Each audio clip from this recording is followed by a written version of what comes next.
God of honor, not by Kenyan, present and ready to serve.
tayari rais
ambayo yameweza kuafikiwa. Kumbuka ni kila mwaka ama ni hatua ya kila mwaka ambayo rais huweza kuifanya katika kufika bunge hili. Kwa hivyo mwaka jana pia aliweza kuwa hapa na akaweza kuzungumzia masuala tofauti tofauti. Hivi leo pia atakuwa anafika kuweza kuzungumzia masuala ambayo Wakenya wanaweza kuwa wanatarajia kuona.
Na tuombe. Ewe Mwenyezi Mungu, twakusihi ututazame kwa neema nyingi na baraka, sisi watumishi wako ambao umeridhika kutuita kwa nyadhifa za uongozi katika jamhuri hii yetu. Twakuomba utuajalie tuyatende na kufikia mambo yote atakayofikishwa mbele yetu kwa njia ya haki na uaminifu, ili kustawisha amani, ufanisi na heri ya nchi yetu na wale ambao haja zao umezikabidhi mikononi mwetu. Amen. You may be seated.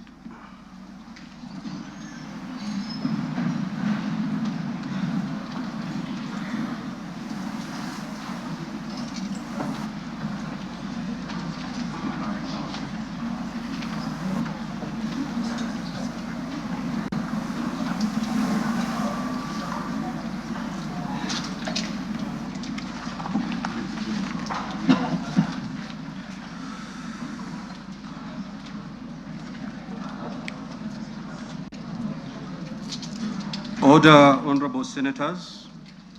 Your Excellency, the Honorable Dr. William Samoei Ruto, CJH, President of the Republic of Kenya and Commander-in-Chief of the Defense Forces, the Right Honorable Dr. Moses Wetangula, EGH, MP, Speaker of the National Assembly, Honorable Members of Parliament, Article 132(1)(b) of the Constitution provides that the President shall address a special sitting of Parliament once every year and may address Parliament at any other time. Article 132(1)(c) of the Constitution further provides that the President shall, among others, once every year report in an address to the nation all the measures taken and the progress made or achieved in the realization of the national values referred to in Article 10 of the Constitution. In addition, Article 247 of the Constitution requires the President, in his capacity as the chairperson of the National Security Council, to report to Parliament annually on the state of the security of the country. In this regard, the Chief of Staff and Head of Public Service, via the letter reference EOP/1 Cap.26/4A Volume 7/1, dated the 3rd of September 2025, informed the Speakers of the Houses of Parliament of the intention of His Excellency the President to address Parliament. Consequently, and upon consultation, the address to Parliament by His Excellency the President was scheduled for today, Thursday, 20th November 2025. Pursuant to Standing Order 25(2) of the Senate Standing Orders, I notify honorable senators of the place, date, and time of today's special sitting via Gazette Notice number 16/518, which was published in a special issue of the Kenya Gazette on Wednesday, 12th of November 2025. Further, together with the Right Honorable Speaker of the National Assembly, we notified all members of Parliament and the general public of today's special sitting via notices placed in the Daily Nation and the Standard newspapers of Wednesday, 12th November 2025. Accordingly, honorable members, this special sitting is properly convened. I thank you.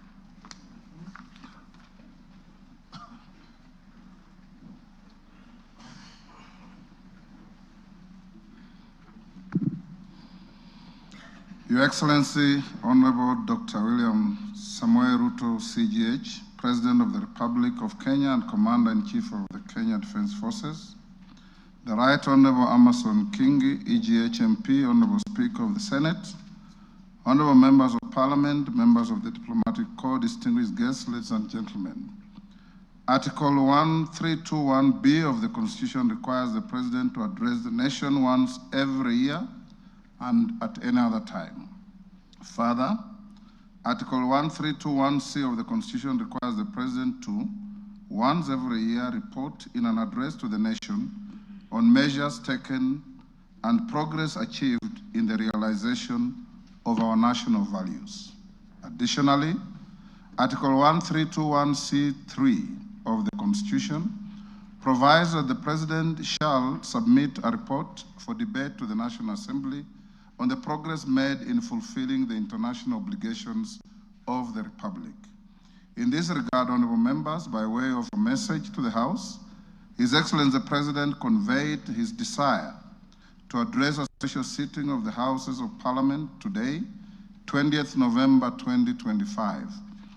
Therefore, pursuant to the provisions of Standing Order 22 of the National Assembly Standing Orders, by Gazette Notice number 1651, which was published in the Kenya Gazette on 12th November 2025, and indeed as also notified to all members and the general public by way of newspaper notification published on 12th November 2025, I gave notice of this special sitting of Parliament to the members of the National Assembly. Accordingly, honorable members, this special sitting is properly convened. Your Excellency, honorable members, distinguished guests, ladies and gentlemen, it is the custom of Parliament to recognize invited guests seated in our galleries. I therefore wish to recognize the following guests who are seated in the Speaker's row. Her Excellency Rachel Ruto, First Lady of the Republic of Kenya, and other members of the First Family. His Excellency, the Honorable Professor Kithure Kindiki, EGH, the Deputy President of the Republic of Kenya. The Honorable Musalia Mudavadi, EGH, the Prime Cabinet Secretary, and Cabinet Secretary, Minister of Foreign Affairs and Diaspora Affairs. Your Excellency, honorable members, also present this afternoon is the Chief Justice and President of the Supreme Court, Honorable Lady Justice Martha Koome, EGH. She is accompanied by the Deputy Chief Justice and Vice President of the Supreme Court, Honorable Lady Justice Philomena Mwilu, EGH, Honorable Justice Daniel Musinga, CBS Presiding Judge, Court of Appeal, Honorable Justice Oscar Angote, MBS, Presiding Judge of the Environment and Land Court, and Honorable Justice Brian Ongaya, EBS, Judge of the Employment and Labor Relations Court. We are also honored to have in our midst the immediate former Speakers of the Houses of Parliament, the Honorable Francis Ole Kaparo, the Honorable Ekwe Ethro, and the Honorable Kenneth Lusaka, EGH, the Governor of Bungoma County, and Clerk Emeritus of the National Assembly, Ambassador Michael Sialai, CBS. Also in the gallery, we have the Chairperson of the Council of Governors, who is also the Governor of Wajir County, the Honorable Ahmed Abdullahi, and the Honorable Johnson Sakaja, Governor of Nairobi City County. May I also accord special recognition to all Cabinet Secretaries present and particularly acknowledge 5 of them who are former ranking members of the Houses of Parliament, namely Honorable Aden Duale, EGH, former leader of the majority party in the National Assembly, Honorable Kipchumba Murkomen, EGH, former Senate Majority Leader, Honorable John Badi, EGH, and Honorable Opio Wandai, EGH, both former leaders of the minority party in the National Assembly, and the Honorable Alice Wahome, EGH. If Honorable Mutai Kagwe is present, he's also a former member of the House, I acknowledge him. I also acknowledge Principal Secretaries and members of the Diplomatic Corps, heads of constitutional commissions, and independent offices and state corporations present. You are all welcome to Parliament. Your Excellency, I wish to make a special welcome to Parliament and mention the Chief of the Kenya Defense Forces, General Daniel Kahariri, and the respective service commanders, the Inspector General of Police, and other leaders of our disciplined forces who are seated at the Speaker's row. Parliament deeply appreciates your outstanding contribution to the national defense, security, and distinguished service to our nation. To all invited guests, we say, Karibu Bunge. Your Excellency, honorable members, distinguished guests, ladies and gentlemen, I wish to draw your attention to the officer standing to the right of the chamber in green. He is the Chief Sergeant at Arms of the National Assembly, Mr. Aloisio Lekulo, OGW.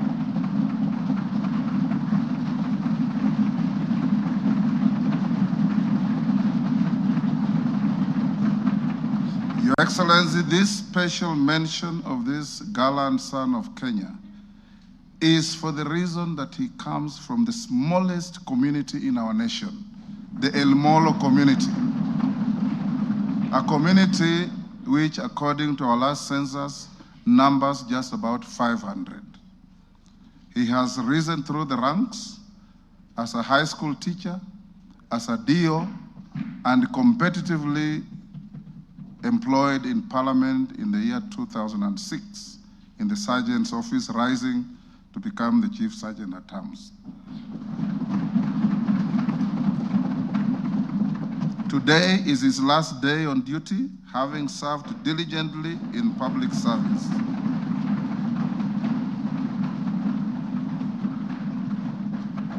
The National Assembly had a special session where we paid tribute to him, and we thank him for the distinguished service he has rendered to the nation and wish him well.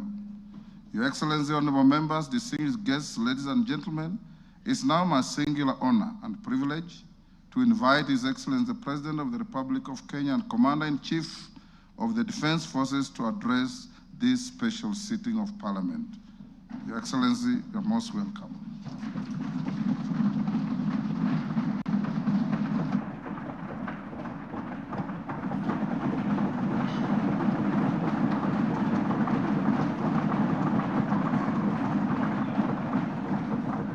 Thank you very much.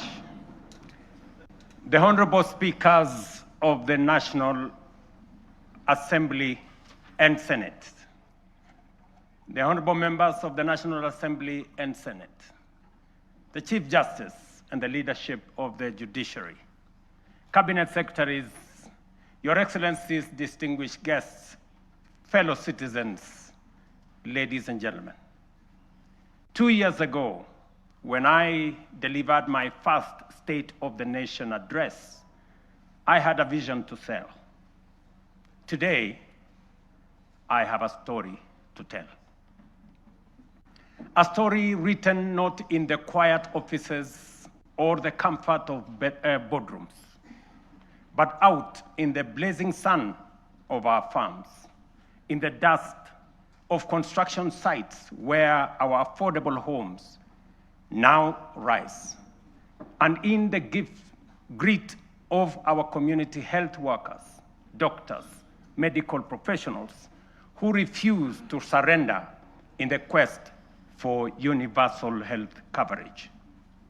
It is written in the steady hum of our factories, in the determination of millions daring to dream and finance their vision through the Hustler Fund, in the courage of our young people working on housing sites, in the Climate Works program, in the digital ecosystem, and in the bravery of those who, looking beyond our borders, have sought livelihoods abroad to sustain families back home.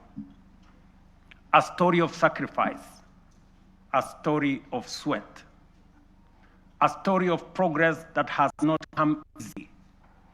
It is a story you can see in the numbers, feel in the homes, and trace in the lives transformed across our republic. A story whose facts are available for all to examine, except perhaps for the cynical who have no facts. Today, the evidence is clear, evidence of promises made and promises kept. In just 3 years, we have built not monuments of words, but foundations of progress. And yet, even with these achievements, I am convinced that this is only but the beginning. Mr. Speaker, honorable members, as I prepared this address, I reflected deeply on the long road we have traveled as a nation. 62 years shaped by struggle, sacrifice, hardship, triumph, and milestones that have affirmed our spirit. From that reflection came one undeniable truth. We have made commendable progress, but Kenya still punches way below its true weight. This nation has the talent, the resources, and the spirit not just to improve, but to leap and to make the transition from a developing country to a developed one within our lifetime. That is why I speak today with full conviction that history has summoned this generation, our generation, at such a time as this, to a higher purpose. Some eras are shaped by events. Others are defined by the decisions a nation makes.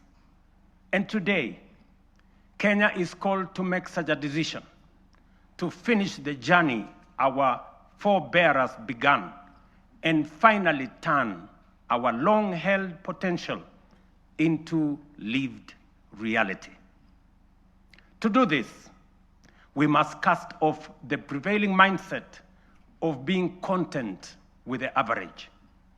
We must step beyond the comfort of the familiar and the ordinary and reach with courage, clarity, and conviction for nothing less than excellence and greatness. Therefore, as we examine the achievements of the past 3 years, results that have laid a firm foundation for equality of opportunity and a nation where no one is left behind, today I will also place before you not just a vision, but a national project that is realistic, grounded, and entirely within our reach. A vision not just to grow, but to transform. A roadmap not merely to move forward, but to rise. To rise from developing to developed. To rise from potential to reality. To rise from promise to prosperity. To rise from the third to the first world. To rise finally into the Kenya we have long imagined, the Kenya we deserve. For long, our ambition was held hostage by small thinking and ordinary expectations. But that era must now be confined to the past. Today, we stand on the threshold of something far greater, a moment in which we can say that our parents dreamed of and what our children yearn for, we will accomplish in our lifetime. As we know, this is achievable because others have done it before. I have often spoken of the Asian tigers, South Korea, Singapore, Hong Kong, Malaysia. And by the way, members, the Prime Minister of Malaysia will be here this weekend. Countries that at independence were our peers in nearly every measurable way. They had no extraordinary resources. They were not superhuman. They simply had the courage to make bold, disciplined, deliberate choices. They invested in their people, demanded excellence, and refused to be trapped in the limitations of their circumstances. They refused to make peace with mediocrity. Today, they stand as first world economies. If they could rise, so can Kenya. It can be done. Let me repeat. It can be done. Later in this address, I will set out the strategic choices, the reforms we will deepen, the sectors we will unlock, and the investments we will prioritize to move Kenya to the next level. I say all this not as a personal badge of honor, but as a recognition of what we have achieved together, the Kenyan people, the leadership in all arms of government, and across all political formations. Honorable members, the last 3 years have not been easy. We have agreed, sometimes disagreed, and at times those disagreements have carried great cost. We have compromised, we have confronted hard truths, and we have endured storms none of us invited. But we all take comfort that it has not been for nothing, for this is how far we have come. At a time like this in 2022, Kenya was in distress. Inflation had soared almost to double digits. A fuel shortage threatened to paralyze our economy as oil marketers struggled to access dollars. The shilling was in free fall. Foreign reserves had hit historic lows. Debt service consumed more than half of our revenues. Confidence, both local and foreign, had waned. International analysts warned that it was no longer a question of if, but when Kenya would default. Within that context, we acted. We restored fiscal discipline. We eliminated wasteful subsidies. We rationalized public expenditure. We strengthened revenue collection and placed our economy on a path of recovery and sustainability. Inflation, which stood at 9.6% in 2022, has steadily declined to 4.6% as of last month, bringing much needed relief to households. The shilling, once in perilous downward spiral, has stabilized at 129 to the dollar for nearly 2 years, a direct consequence of prudent monetary policy and disciplined fiscal management. Our successful Eurobond redemption signaled to the world that Kenya honors its obligations. 3 years ago, Kenya was ranked the 8th largest economy in Africa with a GDP of $115 billion. Today, our GDP has increased to $136 billion, moving us up to become the 6th largest economy on the continent, according to IMF. This steep rise, ladies and gentlemen, is not accidental. It is the product of deliberate choices, disciplined execution, and strategic reforms that have strengthened our economy and unlocked its potential. Our foreign reserves have surpassed $12 billion, the highest in independent Kenya. This has restored certainty, cushioned our economy from external shocks, and restored investor confidence. International markets have taken note. Just this week, 14 of the world's leading financial institutions, including Citigroup, JP Morgan, Standard Chartered, and Goldman Sachs, projected that Kenya's economy will expand by between 5 and 5.8% in 2026. This confidence is anchored in solid fundamentals: lower credit costs, rising exports, improved household spending driven by low inflation, and a broadly stable macroeconomic environment. Standard & Poor's has upgraded Kenya's sovereign credit rating from B- to a firm B, our first upward revision in many years, signaling renewed international confidence. This upgrade lowers our risk profile, attracts more investment, and reduces borrowing costs for both government and the private sector.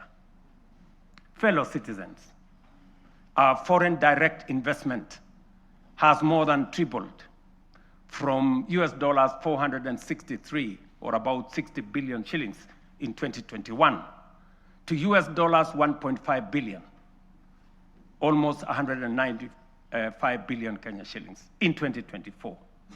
In the last 36 months, over 300 new businesses, including 500 foreign companies, have registered and set up shop in Kenya, reflecting renewed confidence and improved ease of doing business. The Nairobi Securities Exchange has recorded a powerful resurgence, now recognized as one of the best performing emerging markets globally. Since January 2025, investor wealth has grown by over 1 trillion shillings, driven by a broad share price rally that has reestablished the Nairobi Securities Exchange as a premier asset class. The NSE is on track for its strongest performance in over a decade, building on last year's remarkable gains. This renewed vibrancy is a clear vote of confidence in Kenya's direction and in the reforms we have undertaken. In short, Mr. Speaker, honorable members, the world's most respected economic assessors and market sentiment are affirming that what we already know, that our economy is strengthening, our prospects are brightening, and confidence in Kenya is rising. Our critics, the high priests of eternal pessimism, who criticize without responsibility and tear down without offering alternatives, will want you to believe that our economy is going in the wrong direction.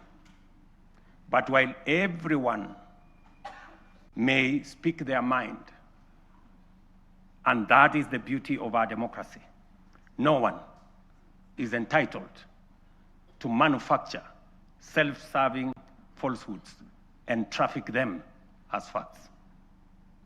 And facts are exactly what I present here today: clear, verifiable, and indisputable. Mr. Speaker, one of the greatest contributors to the high cost of living is the cost of food. Kenyans in 2022 marched with empty sufurias, a stark symbol of frustration and unbearable cost of basic commodities. From the very outset, we made an intentional and strategic decision to subsidize production and not consumption. We understood that lasting relief would not come from temporary subsidies and price controls, but from strengthening the foundations of agricultural production. We also recognized that agriculture is not merely another sector of our economy. It is the lifeline of our nation. If we were to secure households, stabilize prices, create jobs, expand industry, and spur exports, agriculture had to be the fulcrum of our transformational agenda. To organize the sector and improve service delivery, we launched an integrated digital platform to register farmers. In 2022, fewer than 300,000 farmers were on record. Today, over 7.1 million farmers are registered on the Kenya Integrated Agricultural Management Information System, giving us visibility to design scientific targeted interventions and eliminate extortionists, getaway brokers, and drive out cartels and middlemen. This has enabled us to implement the fertilizer subsidy program at scale. To date, over 21 million bags of affordable fertilizer have been distributed, reducing the price by nearly 2/3 and saving farmers Kenya shillings 105 billion so far. This year alone, we delivered 7 million bags of fertilizer and 35 million kilos of certified seed. And next year in 2026, we plan to distribute 12.5 million bags across all the 1,450 wards, ensuring every farmer has access to affordable inputs. The impact has been phenomenal. Productivity in all our agricultural sectors has gone up. National maize harvests have risen from 44 million bags in 2022 to 67 million bags in 2024, setting the stage for a historic harvest this year of 70 million bags. The results are visible in markets and homes. The price of a 2-kilogram packet of flour has fallen from what it was 250 in 2022 to as low as 130 today. For millions of households, this is meaningful daily relief. The transformation across our value chains is equally compelling. Tea production has grown, with earnings rising from Kenya shillings 138 billion in 2022 to Kenya shillings 215 billion in 2024, a 56% increase. The coffee sector, once on the brink of collapse, is roaring back. Nearly 50,000 seedlings have been distributed. Earnings have risen from an average of Kenya shillings 70 per kilo to now between 120 and 150 shillings per kilo. We are on track to increase exports from 48,000 metric tons to 60,000 metric tons this year, and projected to reach 150 million tons in 3 years' time. Edible oils acreage under production expanded by 90% between 2022 and April 2025, cutting the edible oil import bill by 17 billion in 1 year. By 2027, we aim to halve this bill, saving Kenya nearly 60 billion in foreign exchange. Cotton production has nearly tripled. Cashew nut yields have grown following the distribution of 900,000 seedlings, and so has coconut output after the provision of 1 million seedlings. The sugar sector, long troubled, is now stabilizing. Area under cane is up by 200,000 acres. Production has surged 76% to over 815,000 metric tons. Imports are down 70%. To secure this process, we have leased Nzoia, Muhoroni, Soni, and Chemelil factories to competent private sector operators. Our livestock value chain is rising.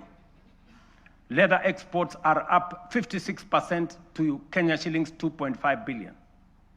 Local shoe production now exceeds 11 million pairs, and meat exports have grown 45% to 12.5 billion. In dairy, milk production has surged to 5.3 billion liters, while exports have nearly doubled to 9.4 billion. Dairy farmers' support has enhanced with the installation of 230 new milk coolers. Nearly 8 million animals have been vaccinated, and Kevevapi has produced a record 94 million vaccine doses, which are used locally and also exported to our neighbors in the region. We have reduced the cost of sex semen from 8,000 shillings per dose to 1,000 for our dairy farmers. The outcome of these reforms is unmistakable. We have enhanced food security, raised farmer incomes, driven agro-industrialization, and expanded Kenya's export footprint. This is the transformation we promised, now unfolding across our nation, fulfilling the national values and principles of governance, particularly sustainable development, as required under Article 10 of our Constitution. It is in accordance with this constitutional duty that I report to this House today. Mr. Speaker, honorable members, let me now turn to healthcare, the foundation of human dignity and the heartbeat of every nation that chooses compassion over neglect. Over the last 3 years, we have undertaken the most ambitious transformation of health systems since independence. Reforms rooted in equity, powered by innovation, and guided by a simple conviction that every Kenyan, wherever they live and whatever their means, deserves equal care. 27 million Kenyans are now registered in SHA, more than triple the number ever reached by the former NHIF. This is a demonstration that leaving no one behind was and is not a slogan.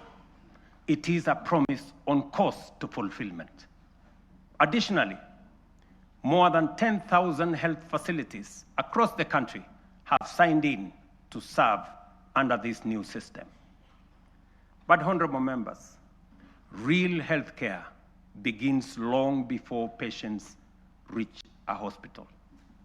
That is why in September 2023, we deployed 107,000 community health promoters, the largest primary health workforce in our history, trained, equipped, and present in every ward in all our 47 counties. Their impact has been extraordinary. Consider 3 statistics. 8.9 million households have so far been visited.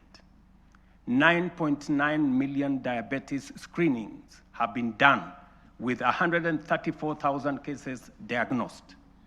6.5 million hypertension screenings have been conducted with 305,000 cases confirmed.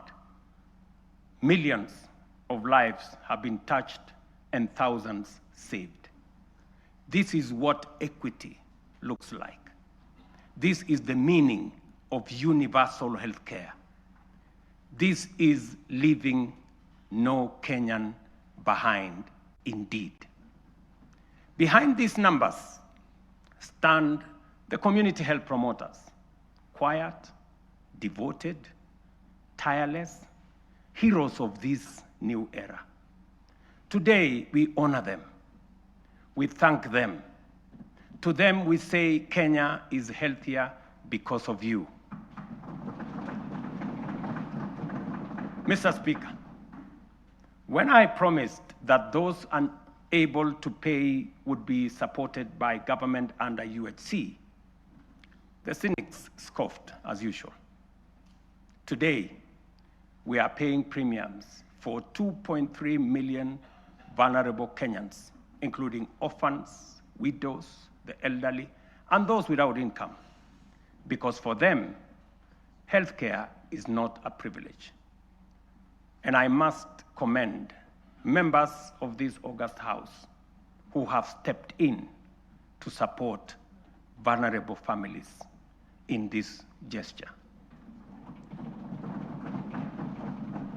We are also modernizing hospital equipment through the National Equipment Project Service Project, replacing the old MES model that burdened counties with heavy upfront costs. Under the new fee-for-service system, private partners install, maintain, and run state-of-the-art equipment, and public facilities pay only when they use them. We have overhauled KEMSA to end the chronic crisis of drug shortages, raising medicine availability from 48% to 68%, and to a projected 90% by the end of this year and 100% by March next year. This is more than healthcare reform. It is a long-deferred promise finally taking shape. A Kenya where every citizen can face tomorrow with confidence, knowing their nation will stand with them in their hour of need. It fulfills our national values and of dignity and equity as stated in Article 10 of the Constitution. In the same spirit, the government is strengthening financial protection for Kenyans under cancer treatment. Social Health Authority will enhance the cancer benefits package from the current 550,000 shillings to Kenya shillings 800,000, effective December 1. This enhancement responds to the rising cost of sustained cancer care and ensures that patients can access quality, uninterrupted treatment without facing financial hardship. Mr. Speaker, honorable members, when I assumed office, our education sector was in distress with a strained CBC transition, a chronic teacher deficit, universities on the edge of insolvency, and overstretched infrastructure. We moved quickly to restore education as the great equalizer. Through the student-centered funding model, scholarships and loans now follow need and merit, placing the learner at the center. Nearly 500,000 students have already benefited from this model. We then tackled the teacher crisis head-on. We have hired, as you all know, 76,000 teachers with 24,000 more to be brought in by January next year. That will translate to 100,000 teachers in 3 years, an achievement unmatched in the history of our country. Together with the national government CDF, we have delivered 23,000 new classrooms and 1,600 laboratories are under construction, easing congestion and giving CBC the dignified facilities it requires. TVET has become the engine of practical skills. Enrollment has leaped from 341,000 in 2022 to 718,000 as young Kenyans embrace engineering, ICT, modern agriculture, hospitality, design, and the trades that power a modern economy.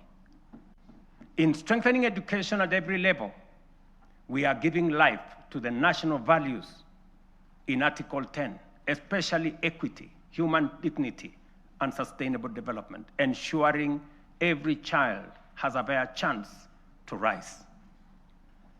Mr. Speaker, honorable members, 3 years ago when we said we would deliver affordable housing, the cynics dismissed it. They said it was fantasy. When they realized we were serious, they called it impossible. And when we broke ground across the country, they suggested that these projects would stall. Today, those doubts have given way to a very different question from Kenyans everywhere. How do I own one of these units? That is now the question.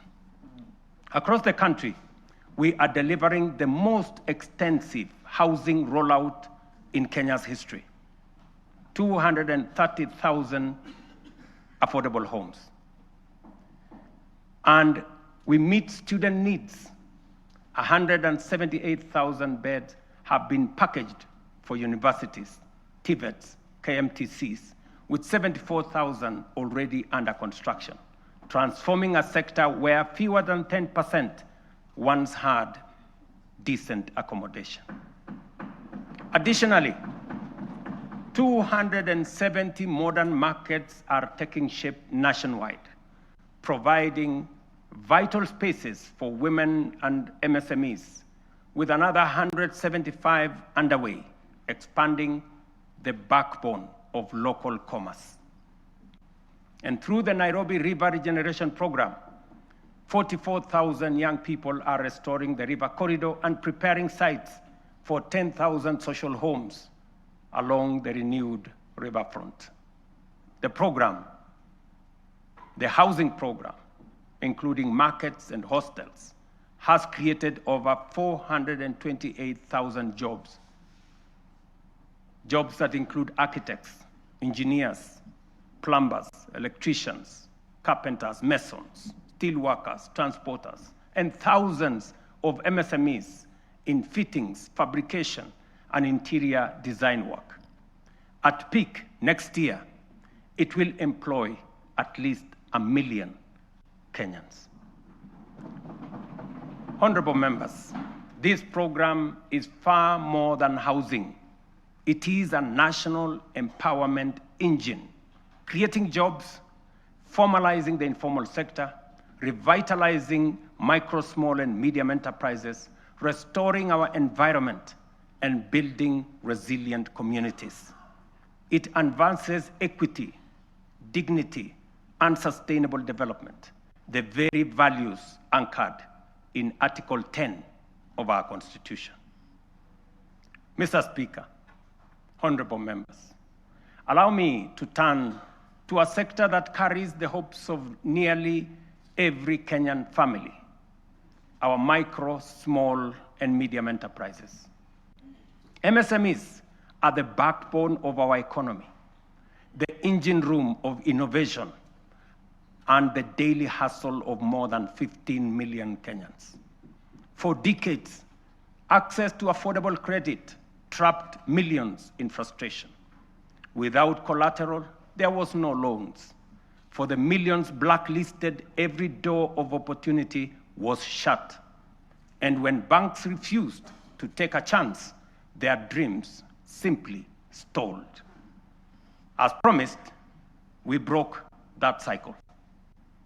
The Financial Inclusion Fund, the Hustler Fund, now stands as the largest financial inclusion program since independence, extending over 80 billion shillings to 7 million Kenyans. And those who were blacklisted, the 7 million once blacklisted Kenyans, have since repaired their credits. 3 million small businesses and their owners, previously locked out of the formal finance, are now banked. And 2 million Kenyans are now frequent borrowers. Today, through the Hustler Fund Bridge Facility, 800,000 entrepreneurs are accessing up to 150,000 shillings each without collateral to expand and grow their businesses. But honorable members, credit alone is not enough. Many young people do not lack ideas, they lack opportunity.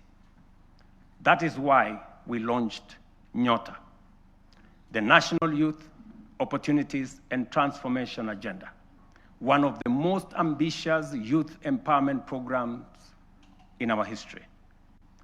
Over the next 5 years, Nyota will uplift 820,000 unemployed young people through apprenticeship, recognition of prior learning, entrepreneurship grants, digital skills training, and support savings. When the program is fully implemented, it will have placed 90,000 young people into work or enterprise, certified 20,000 into different skill areas, capitalized 110,000 businesses, and matched savings for 190,000 savers, while building capacity of 600,000 more to undertake government procurement under the ACBO program. Ladies and gentlemen, over the past 3 years, our digital transformation agenda has become one of the most powerful engines of renewal. A quiet revolution changing how Kenyans live, how they work, learn, or do business. We have expanded the fiber optic by 24,000 kilometers and moved from 0 public Wi-Fi hotspots in 2022 to nearly 1,500 today, connecting communities once left behind. We have set up 300 digital innovation hubs with 400 in the pipeline, gateways where ideas grow and enterprises begin. At the heart of this shift is digital government. From less than 400 services on e-citizen to 22,500, we have delivered one of the fastest digital migration in the world. Access is easier, efficiency higher, leakages sealed, and corruption pushed out. And as our young people are driving it, nearly 2 million have been trained in digital skills, and 300,000 now earn a living online through Ajira, Jitume, and our expanding business process outsourcing sector. Mr. Speaker, having set out the work of the last 3 years, it would be easy, almost comfortable, to pause, congratulate ourselves, and settle into the warmth of modest progress. But comfort is how nations stall. It is how Kenya once slowed while the Asian tigers raced ahead. We cannot allow that. We will not allow that. And we must not allow it. Because this moment demands more of us. More courage, more ambition, and a refusal to settle for the ordinary. As I said earlier, we often speak of the Asian tigers with a reference that makes their rise seem like a miracle from a distant world. We marvel at how they journeyed from poverty to industrial powerhouses, from aid recipients to exporters of world-class goods. And we ask, what secret advantage did they have? History answers us plainly. They had none. Their rise was not magic. It was intentional and crafted through leadership, discipline, strategic investment, and uncompromising rejection of mediocrity. Their stories begin in ruins. The example of post-war Japan, with barely 2,000 kilometers of paved road, and South Korea, whose GDP per capita was nearly identical to Kenya's at independence. Today, Japan commands over 1.1 million kilometers of paved roads, while Kenya has 22,000, 62 years after independence. South Korea's GDP per capita now exceeds $36,000 compared to our own $2,200. These comparisons are not meant to indict us, but to demonstrate what becomes possible when a nation chooses ambition over resignation. From their journeys, clear lessons emerge. These nations set aside small dreams and integrated boldly with global markets. They built first world infrastructure in what was third world environments. They invested obsessively in their people, the engineers, scientists, innovators, and technicians who powered their ascent. They generated electricity from all sources available to power their enterprise, innovation that led to manufacturing, industrialization, and progress. They simplified investment through institutional reforms that allowed capital, technology, and talent to progress without friction. They prioritized production by planning their industries long before those industries emerged. Critically, they nurtured ecosystems of relentless innovation, giving rise to global giants like Samsung, Hyundai, Toyota, and Sony, companies that began modestly and grew to define modern history. The task before us, therefore, is unmistakably clear. If Kenya is to grow at scale, we must raise our ambition. It is for this reason, Mr. Speaker and honorable members, that under my leadership, we are raising the bar of national ambition. And that is why I am today submitting a roadmap to take Kenya to the next level. We are committing to undertake a minimum of 4 major national priorities whose rationale I shall explain. First, we must invest relentlessly in our people, in their education, skills development, scientific training, and innovation capacity. We have already set the foundation through the major reforms in the education sector. We have increased the education budget from 490 billion in 2021 to over 700 billion this year, which has facilitated better infrastructure in our education system, more teachers and trainers, and enhanced funding for our colleges and universities. I have reorganized government departments to establish a dedicated State Department for Science, Research, and Innovation to support the urgent need to scale up STEM courses in our education system, strengthen innovation, promote research, and create a pool of high-level professionals in engineering and science. This structure will also help actualize the 2% research fund needed to make this ambition a reality. We must fund startups and deliberately scale up and commercialize innovation to create new companies. We must actualize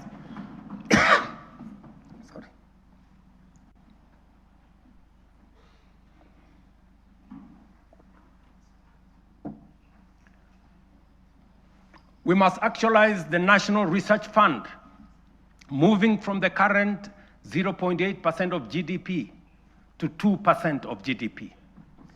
This leaves us with a shortfall today of 180 billion.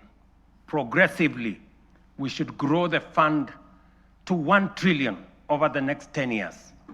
We will mobilize domestic public resources, private investment, venture capital, and other private sector financing to drive this effort, because no nation rises above the abilities of its citizens. Let me repeat that. Gentlemen and ladies, no nation rises above the abilities of its citizens. And we must promote a culture of enterprise so that Kenyan companies can cross borders. The example of Safaricom's M-Pesa, growing from a local solution into a global financial platform, serving more than 70 million customers in 170 countries today. This demonstrates the possibilities we can unlock. Secondly, we must turn around our economy from a net importer to a net exporter of products, goods, and services. The most urgent being imports of food products that cost us 500 billion shillings every year. Just imagine. We are importing maize, wheat, rice, edible oil, to Kenya at a cost of 500 billion shillings every year. As I mentioned earlier, we have already made interventions to reduce imports of maize, sugar, edible oils, rice, wheat, but our efforts are undermined by the natural limits of rain-fed agriculture. We can no longer allow the clouds to determine whether our people eat or not. we are able to produce enough for domestic consumption and exports. Expanded modern irrigation is now necessity and the only path forward. We are endowed, ladies and gentlemen, honorable members, with arable land, yet we all know only 15% of Kenya can support rain-fed agriculture. And this limited area is what we have relied on to feed the entire nation. While 85% of Kenya does not receive sufficient rainfall, if we harvested and stored rainwater, we can bring vast arable lands in these arid and semi-arid regions into productive use. With the dams, we can transform our arid and semi-arid areas into hubs of agricultural production, even in the absence of rainfall. We must never give up on the potential of these regions simply because they receive little rain. And we must never confuse the lack of rain with the lack of water. This is why we must build at least 50 mega dams nationwide, alongside 200 additional medium and small dams and thousands of micro dams to collect and store water, not only to secure our food supply, but to bring at least 2.5 million additional acres under irrigation within the next 5 to 7 years. Therefore, the commitment to harvest and store water is not simply about food and water security.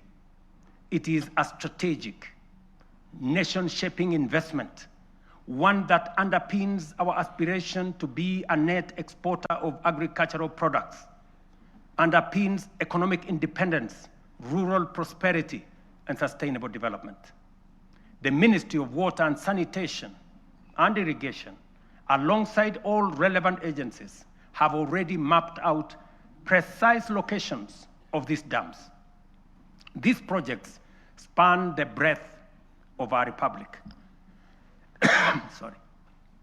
From the High Grand Falls, a mega dam on River Dawa in Mandera, Isiolo, Basalinga Dam, Yata in Machakos, Singli Canal in Garissa, Soin Koru in Kisumu, Rumuruti in Laikipia, Thochi in Embu and Tharaka, Lowat in Turkana, Mahoya Dam, Stradling Nyeri and Kirinyaga, Narosra in Narok, Aror in Elgeyo Marakwet. Others include Ndarugu in Kiambu, Kokwanyo in Homa Bay, Rare in Kilifi, Tongaren in Bungoma, and many more strategic sites nationwide.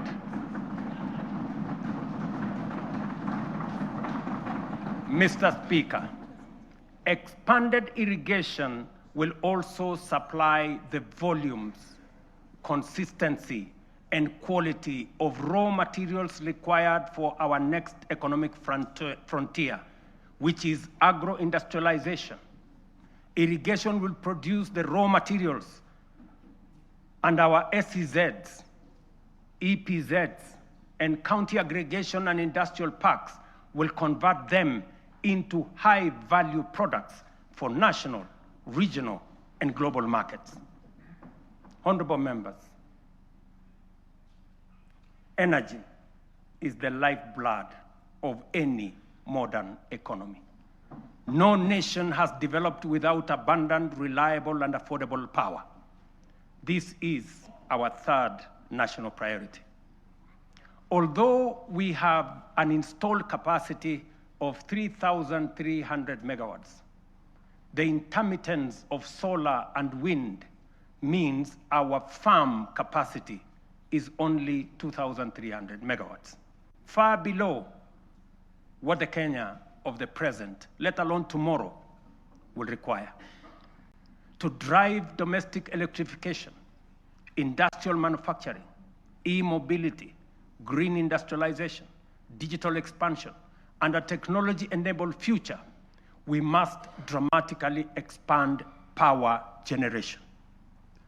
Kenya is blessed with diverse, largely underexploited renewable sources, including geothermal, solar, hydro, wind, and nuclear, to undertake large-scale value addition, agro-processing, manufacturing and industrialization, sufficient, affordable, and reliable energy is a top imperative. Modern technologies, such as data centers and artificial intelligence, require large-scale energy supply. To modernize our economy, leverage on technology to create new opportunities, and to turn our agriculture and natural resources into products, manufacturing and industrialization consume many megawatts of energy. As a result, we have to generate an additional 10,000 megawatts in the next 7 years, so as to move our country to the next level and undertake the transition necessary for our growth.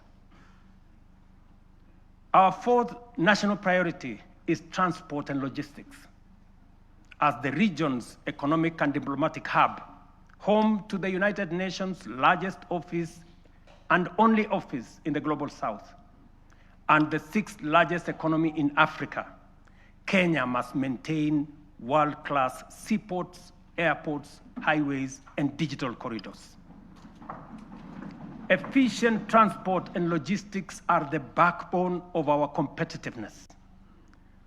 They accelerate national development, connect products to markets, move goods and services, lower the cost of doing business, and will reinforce Kenya as the aviation and commercial capital of East and Central Africa.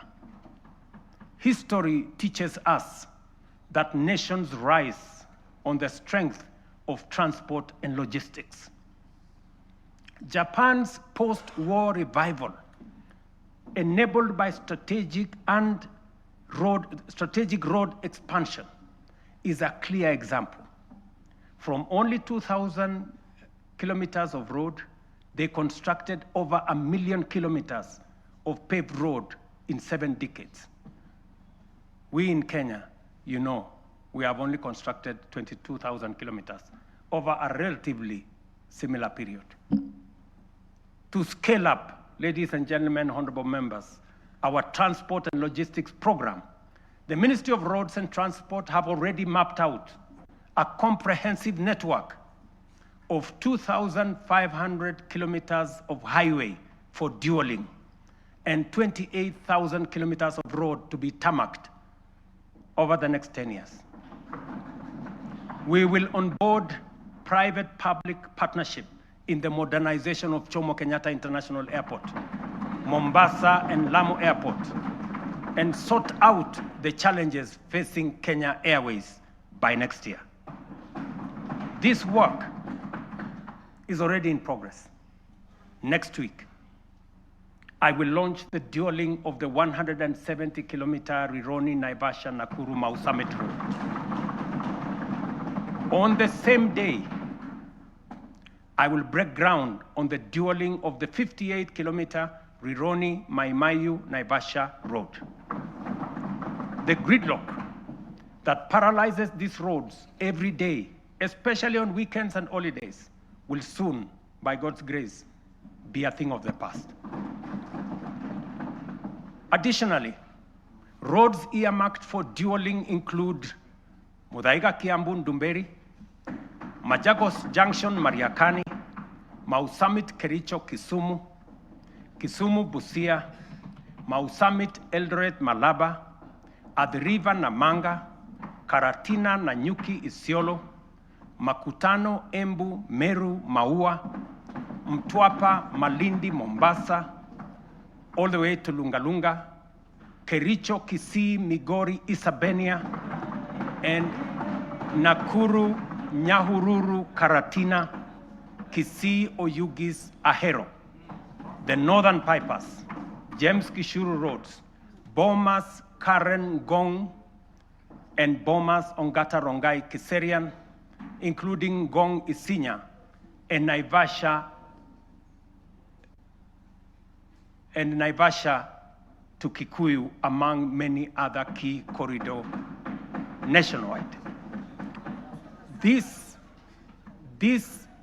infrastructure drive will also include extending the standard gauge railway from Naivasha to Kisumu and eventually to Malaba.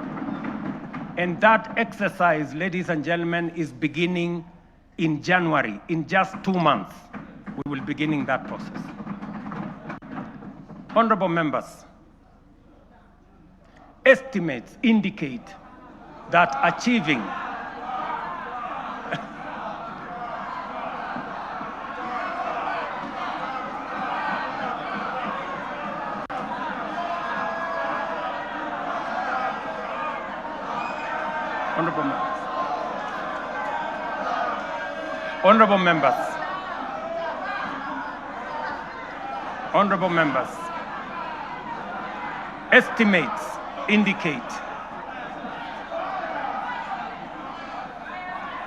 Honorable members, estimates indicate that achieving these 4 priorities will require at least 5 trillion. This is undeniably a large sum. Some may see it as unrealistic, even audacious, for a country like ours.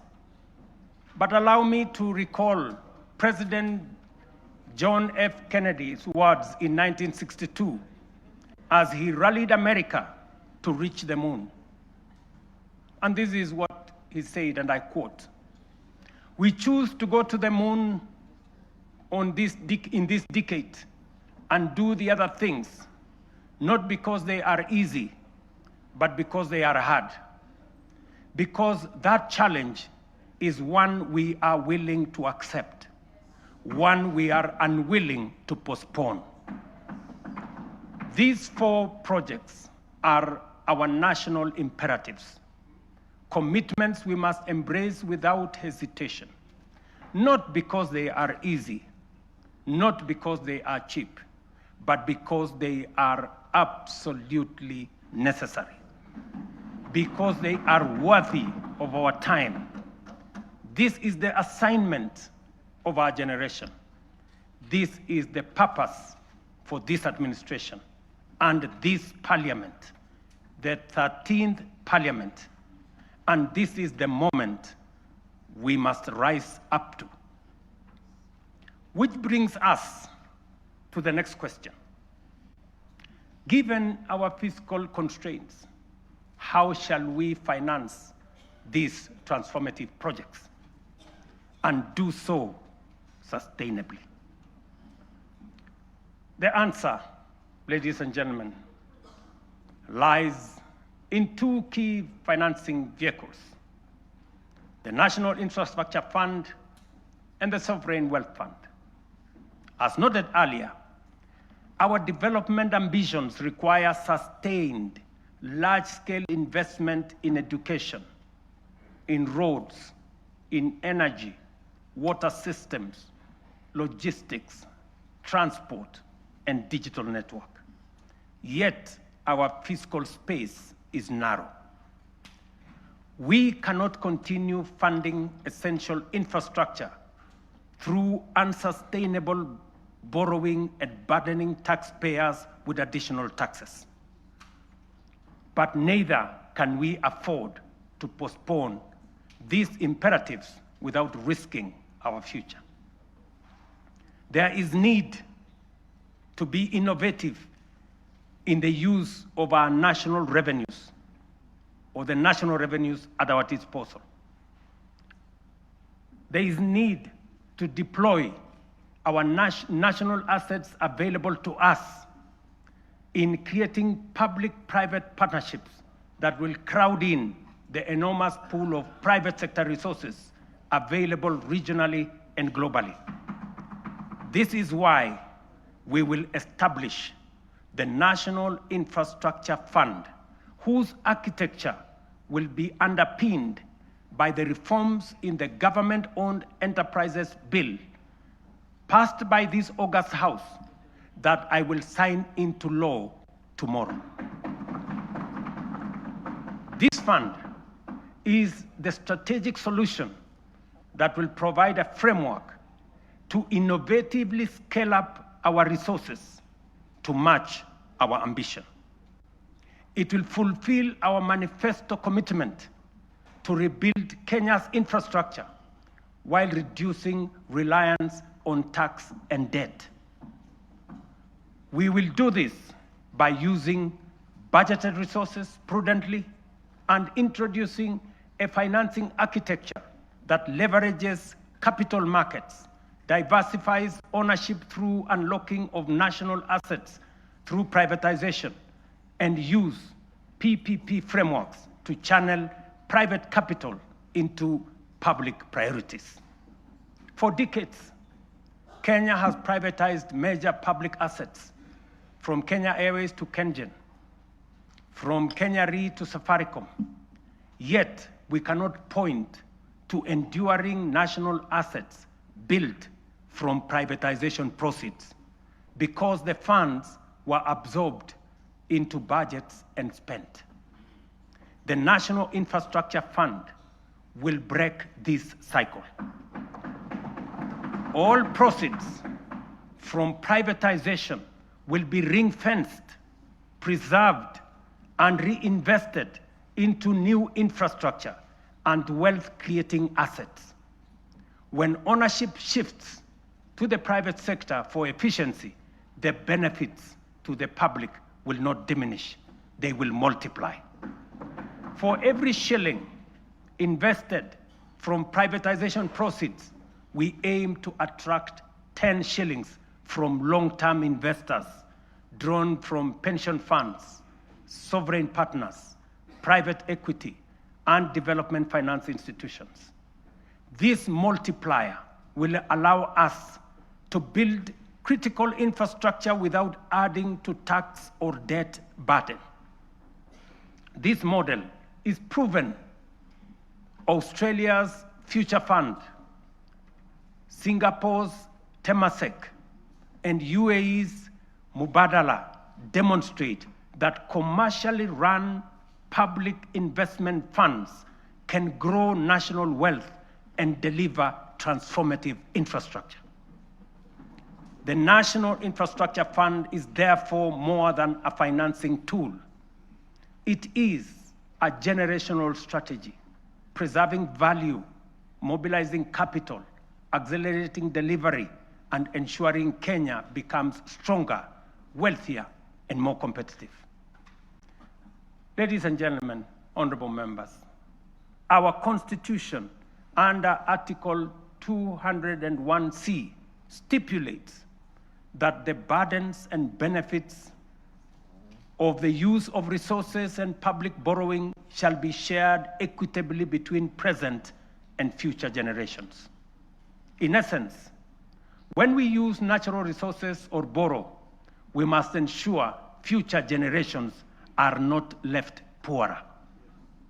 That is why, alongside the National Infrastructure Fund, we will establish the Sovereign Wealth Fund to give full effect to the constitutional principle of intergenerational equity. A portion of all royalties from natural resources and a portion of proceeds from privatization of national assets will be invested in the fund.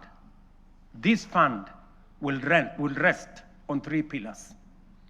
Number 1, savings, to be invested for the future, as countries like Norway, Kuwait, Saudi Arabia have done with trillion-dollar funds. Number 2, stabilization, a buffer against global shocks, including commodity volatilities, pandemics, and geopolitical disruptions to ensure fiscal stability. And number 3, infrastructure. A carefully managed share will be invested in commercial terms to attract private capital to national projects while growing public wealth. History has already warned us. Along our coast region, titanium deposits have been exploited and depleted. And because we lacked a sovereign wealth framework, future generations will inherit nothing from the resources that we got from titanium. We cannot repeat this mistake. Mr. Speaker, honorable members, that is the scale of our national ambition. This is the blueprint for financing it prudently and responsibly. To shape this vision, I have engaged sincerely with leaders across the political spectrum. I've engaged many members of parliament, many governors, community leaders, and with Kenyans from all walks of life. I discussed this vision with the late Right Honorable Raila Amolo Odinga in the presence of Professor Anyang' Nyong'o, who reminded me that no nation has industrialized without roads, energy, and food security. I have engaged former President Uhuru Kenyatta, who emphasized the necessity of scaling up infrastructure investments. Honorable members, allow me to express profound gratitude to the 13th Parliament for your outstanding contribution, your foresight, your consistency, focus, and commitment on what is good for Kenya. The progress made in the last 3 years would not have been possible without your legislative agility, principled oversight, and commitment to national interest. When the history of this generation is written, this House, the 13th Parliament, will occupy a full and proud chapter. Your decisions are recorded not only in debates or statutes, but in the lives lived, progress of every Kenyan that has been achieved. For this, I extend my deepest gratitude and appreciation. I also extend heartfelt thanks to hard-working Kenyans who have diligently fulfilled their civic duty to the nation, giving life to the constitutional values of equity, social justice, and sustainable development. You Kenyans have shouldered the weight of nation building. Future generations will feel the impact of your sacrifice, and they will honor you as the generation that helped change the trajectory of our republic. As I conclude, I reiterate that those of us in leadership must bear in mind one critical lesson. Leaders are not ultimately judged by the vision they carry, or the statements they make, or the mantra they repeat. They are judged by the actions they take, the values they generate, the difference they make, and the impact they leave in the lives of the people. Mr. Speaker, honorable members, let history record that this generation refused to be timid, that we chose ambition over fear, action over excuses, and progress over false comfort of low expectation. Let it be said that when Kenya stood at crossroads, we reached for the higher path. The work ahead is formidable, but so is the Kenyan spirit. This is our moment to lift Kenya to the next frontier. This is our moment to shape a nation worthy of its promise. This is our moment to rise. Honorable members, it is now my pleasure to submit to Parliament the following 3 reports as required by the Constitution.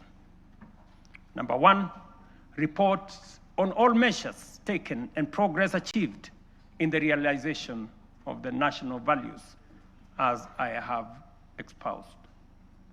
Number 2, report on progress made in fulfilling the international obligations of the Republic.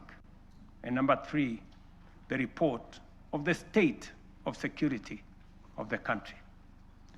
Now, therefore, I hand over the reports to the Speaker of the Senate and the Speaker of the National Assembly, and I thank you for your attention.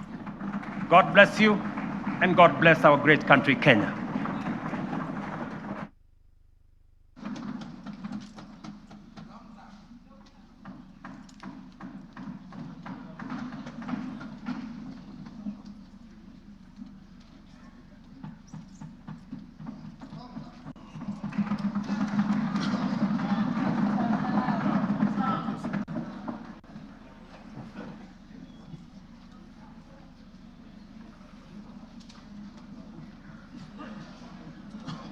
Honorable members, let us be upstanding.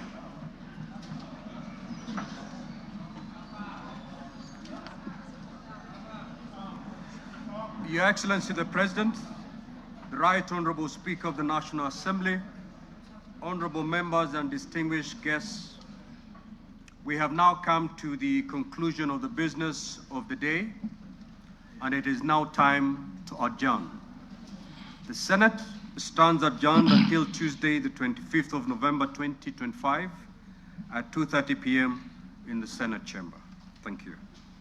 Your Excellency, the President, Right Honorable Speaker of the Senate, honorable members of the National Assembly, the National Assembly now stands adjourned until Tuesday, 25th November, 2025 at 2:30 p.m.